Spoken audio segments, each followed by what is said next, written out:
पुन्हा एकदा शिवसेनेचा महापौर झाला। याबाबत शिवसेनेच्या नेत्या प्रवक्त्या आमदार डॉक्टर नीलम गोऱ्हे यांच्याशी बातचीत केली आमची रिपोर्टर सोनाली शिंदे। काय सांगाल ताई, शेवटी महापौर हा शिवसेनेचा झालेला। आज मी असं म्हणेन की 9 तारखेच्या ऐवजी 8 मार्चला महानगरपालिकेच्या या महापौरांची निवडणूक आल्यामुळे जागतिक महिला दिनाच्या दिवशी शिवसेनेचा महापौर होतोय याबद्दल अत्यंत आमचं सगळं अंतःकरण भरून आलेलं आहे।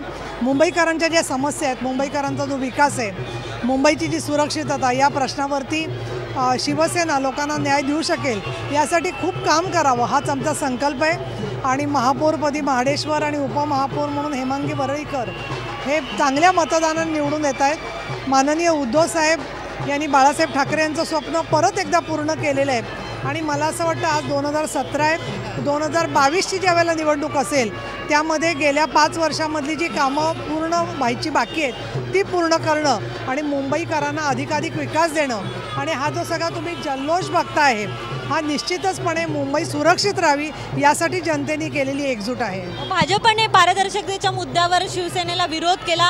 अगदी प्रखर भाषेमध्ये तुमच्या दोघांमध्ये एक युद्ध पाहायला मिळालं शिवसेना भाजपमध्ये। आज भाजपने पण मतदान केलंय सेनेच्या उमेदवाराला, काय या संदर्भात माननीय उद्धव साहेब पक्षाचं मत सांगतील, पण त्यांनी मतदान केलं आहे। भारतीय जनता पक्षाच्या नगरसेवकांनी त्याबद्दल निश्चित आम्ही आभार मानतो। त्यांनी ते स्वतःहून स्वभूमिकेतून केलेलं आहे आणि या दृष्टिकोनातून मुख्यमंत्र्यांनी जाहीर केलं होतं की आम्ही उमेदवार टाकणार नाही आणि शिवसेनेच्या महापौराला त्यांनी मतदान केलं। एका अर्थाने मुंबईतल्या जनतेने नंबर 1चा जो पक्ष म्हणून शिवसेना ठरवली होती तोच जनादेश त्यांनी मान्य केलेला आहे। मनसेचे नगरसेवक या निवडणुकीमध्ये उपस्थित नव्हते। मनसेने खरं तर निवडणुकीपूर्वी सुद्धा शिवसेनेला हात देण्याचा प्रयत्न केला होता का?